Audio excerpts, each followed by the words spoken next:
जैसा कि आपको पता है कि बिहार इलेक्शंस की डेट आ चुकी है। 6 नवंबर और 11 नवंबर को बिहार के अंदर इलेक्शंस होंगे और भाई 14 नवंबर रिजल्ट आपके सामने आ जाएगा। परंतु इस वीडियो का जो मेन टॉपिक है वो है भाई जो बिहार के अंदर हजारों करोड़ों रुपए फ्रीबीज के रूप में बांटे जा रहे हैं एज वी स्पीक। कोई प्रॉमिस नहीं किया जा रहा है बल्कि इलेक्शन से पहले ही हजारों करोड़ों रुपए एक साथ बांटे जा रहे हैं भाई किसके द्वारा, क्योंकि फिलहाल बिहार के अंदर बीजेपी की गवर्नमेंट है। तो इस वीडियो का मेन टॉपिक वही रहेगा, क्योंकि एक तो होता है कि भाई आप फ्रीबीज प्रॉमिस कर रहे हो कि हम इलेक्शन होने के बाद आपको फ्रीबीज देंगे, एक होता है कि भाई आप इलेक्शन से पहले ही फ्रीबीज बांटना स्टार्ट कर दो ताकि आपको वोट मिलने लग जाए। एज आई स्पीक जब मैं बोल रहा हूं इसी दौरान बिहार के अंदर फ्रीबीज के नाम पर हजारों करोड़ों रुपए बांटे जा रहे हैं बीजेपी की गवर्नमेंट के द्वारा इलेक्शन से जस्ट पहले। इसका मतलब मैं क्या बीजेपी को हेट करता हूं? नहीं भाई। क्या मैं कांग्रेस को सपोर्ट करता हूं? नहीं भाई। वो आपका अपना डिसीजन है, आपको जिसको वोट देना आप दीजिए, बट एटलीस्ट एक बार इस वीडियो को पूरा सुन लीजिएगा ध्यान से। तो भाई सबसे पहली स्कीम जिसकी मैं बात करने वाला हुआ है मुख्यमंत्री महिला रोजगार योजना, जिसके तहत एक नहीं दो नहीं 1 लाख नहीं 2 लाख नहीं 75 लाख महिलाओं को 10-10 हजार रुपए यानी 7500 करोड़ रुपए दिए जा रहे हैं एक साथ। और ऐसा नहीं है कि ये रुपए इलेक्शन के बाद दिए जाएंगे, यह रुपए अभी प्रोमिस किए जा चुके हैं और अभी आने वाले कुछ दिनों के अंदर डिपॉजिट होने भी महिलाओं के अकाउंट के अंदर स्टार्ट हो जाएंगे। आप सोच सकते हो भाई 75 लाख महिलाओं को 10 हजार रुपए यानी 7500 करोड़ रुपए सिर्फ ऐसे ही बांट दिए जा रहे हैं, जिसका कोई क्राइटेरिया ही नहीं है। भाई मैं ये नहीं कह रहा कि आप बिहार के अंदर फ्रीबीज देना बंद ही कर दो, बट भाई ऐसे ही हर महिला को फ्रीबीज देना कोई सेंस बनाता ही नहीं है। अगर आपको बिहार की महिलाओं की हेल्प भी करनी है तो भाई कोई क्राइटेरिया होना चाहिए कि अगर मान लो बिहार की महिलाएं कोई बिजनेस करना चाहती है और आप उनको इंटरेस्ट फ्री लोन दे सकते हो, 10 से 20 हजार 50 हजार रुपए दे सकते हो बिजनेस के लिए, अगर उनके पास कोई प्लान है, कोई फ्यूचर वो देख रही है अपने बारे में। बट ऐसे ही बिहार की 75 लाख महिलाओं को 10-10 हजार रुपए बांट देना, जो कि टोटल जुड़कर 7500 करोड़ रुपए बनते हैं, भाई कोई सेंस बनाता ही नहीं है। और भाई ये नंबर आगे जाकर बढ़ने ही वाला है। इंडिया की जो पूरी ministry of youth and sports है उसका पूरा बजट ही 3800 करोड़ रुपए है, और जो बिहार के अंदर सिर्फ इलेक्शन से कुछ महीने पहले 7500 करोड़ रुपए ऐसे बांट दिए जा रहे हैं। मतलब भाई क्या ही कर रहे हो आप लोग। और भाई सिर्फ यहां पर आकर फ्रीबीज रुक ही नहीं जाती है, यह तो सिर्फ शुरुआत है। इसके बाद आती है भाई सेकंड स्कीम, जिसमें हर एक अनएम्प्लॉयड ग्रेजुएट यानी जो भी इंसान बिहार के अंदर रह रहा है वो अनएम्प्लॉयड है और उसने ग्रेजुएशन कर रखी है, उन सबको 1000 रुपए पूरे 2 सालों तक दिए जाएंगे। मतलब बिहार के ऑलमोस्ट 5 से 6 लाख युवा जो कि अनएम्प्लॉयड है, ग्रेजुएट है, और भाई ये नंबर बहुत ज्यादा होने वाला है, आप मानो या ना मानो 5 लाख से काफी ही ज्यादा ही जाएगा ये नंबर। उनको 1000 रुपए 2 सालों तक दिए जाएंगे यानी 25 हजार रुपए 2 साल के इंटरवल में उनको भी दिए जाएंगे। और भाई इसका बजट भी आप मान के चलो कि 1500 से 2000 करोड़ रुपए आराम से चला जाएगा, क्योंकि जब से ये स्कीम लोगों के सामने आएगी तो ये जो युवा जो अनएम्प्लॉयड ग्रेजुएट बिहार के अंदर फिलहाल 5 लाख है, इनको 10 लाख होने में कोई देर नहीं लगेगी। क्योंकि भाई चाहे कोई भी आदमी अगर उसको फ्री के 500 हजार रुपए हर महीने मिल रहे हैं बैठे बैठे, तो उसको क्यों ही छोड़ेगा? आप ही बता दो भाई। इसके बाद आती है भाई बिहार की फ्रीबी स्कीम नंबर 3, जिसके कारण बिहार के अंदर 125 यूनिट इलेक्ट्रिसिटी बिहार के हर लोगों को फ्री दी जाएगी। हर मीटर के ऊपर 125 यूनिट मंथली फ्री इलेक्ट्रिसिटी, जो कि भाई मैं मान सकता हूं कि लोगों को जिनके पास बहुत ही बिल्कुल भी पैसा नहीं है उनको आप दे सकते थे, बट ये भी डिबेटेबल एक फ्रीबी स्कीम है। और इसके बाद मैं ऐसी भी स्कीम्स के बारे में बात करूंगा जो कि बहुत ही बढ़िया स्कीम्स, और मैं मानता हूं कि भाई उन स्कीम्स के अंदर आप और इन्वेस्ट कर सकते हो इन स्कीम्स से निकाल कर। सबसे पहली स्कीम है जो बिहार के अंदर जो पेंशन थी, जो बुढ़े लोगों को दी जाती थी, विडोज को दी जा रही थी, उसको 400 रुपए से बढ़ाकर 1100 रुपए कर दिया जा रहा है, जिसके कारण जो पहले बजट 5400 करोड़ रुपए दिए जा रहे थे साल के अंदर, वो बढ़कर 9000 करोड़ रुपए हो जाएंगे। भाई मैं इसको कहीं ना कहीं सपोर्ट भी करता हूँ, डिसलाइक भी करता हूँ, बट भाई 400 रुपए से कुछ नहीं होने वाला मंथली। बट अगर आप 400 से 1100 रुपए कर रहे हो बुढ़ों के लिए, विडोज के लिए, तो ये चलो आप मान सकता हूं कि मैं ये स्कीम सेंस बनाती है।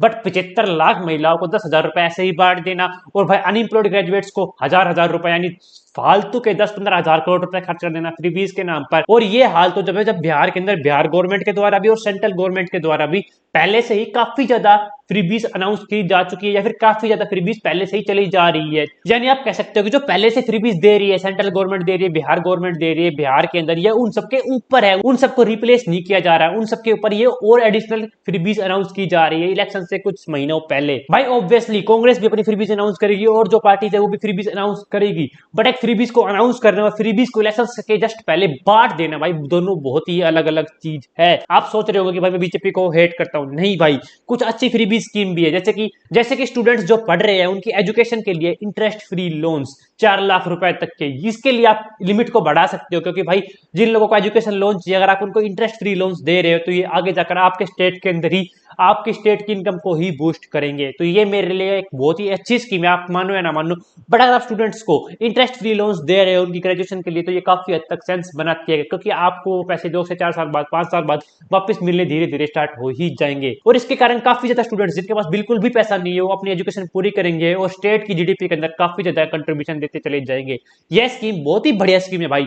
परंतु जब आप ऐसी स्कीम्स देखते हो और दूसरी तरफ आप देखते हो सिर्फ ऐसी 10-12 हजार करोड़ रुपए महिलाओं को, 75 लाख महिलाओं को 10,000 रुपए वैसे ही बांट दिए जा रहे हैं बिना किसी क्राइटेरिया के। अनएम्प्लॉयड ग्रेजुएट्स को हजार रुपए हर महीने ऐसे दिए जा रहे हैं, जिसके कारण स्टेट को ही 10 से 15 हजार करोड़ रुपए का नुकसान हो रहा है, जो कि भाई बहुत ही ज्यादा है।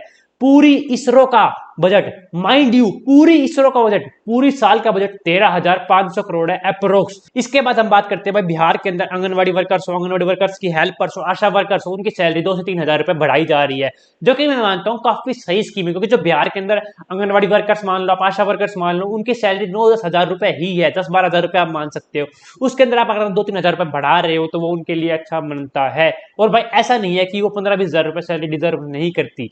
बिहार की आशा वर्कर्स मान लो, आप आंगनवाड़ी वर्कर्स मान लो, वो काम कर रही है, अगर आप उनकी सैलरी बढ़ा रहे हो जो कि पहले से ही बहुत ज्यादा कम है, तो भाई इसके लिए मैं आपको बहुत ही सही मानता हूं। नो भाई, ये तो सुन लिया आपने ऐसी फ्रीबीज जो बिहार में सिर्फ इलेक्शन से कुछ महीनों पहले अनाउंस की जा रही है। इसके बाद अगर हम बात करें बिहार के फाइनेंशियल्स की, कि बिहार कितने रुपए कमा रहा है, बिहार को सेंट्रल गवर्नमेंट कितने रुपए दे रही है, बिहार के ऊपर कितना कर्जा है और बिहार के हर आदमी के ऊपर कितना कर्जा है, वो नंबर ही भाई बहुत हैरान कर देने वाले हैं। बिहार के ऊपर ऑलमोस्ट 4 लाख करोड़ रुपए का कर्जा है और बिहार ऑलमोस्ट 20 से 22 हजार करोड़ रुपए हर साल सिर्फ इंटरेस्ट पेमेंट्स के लिए देता चला जा रहा है। और यहाँ पे तो सिर्फ बिहार की जो मुसीबतें है वो स्टार्ट होती है।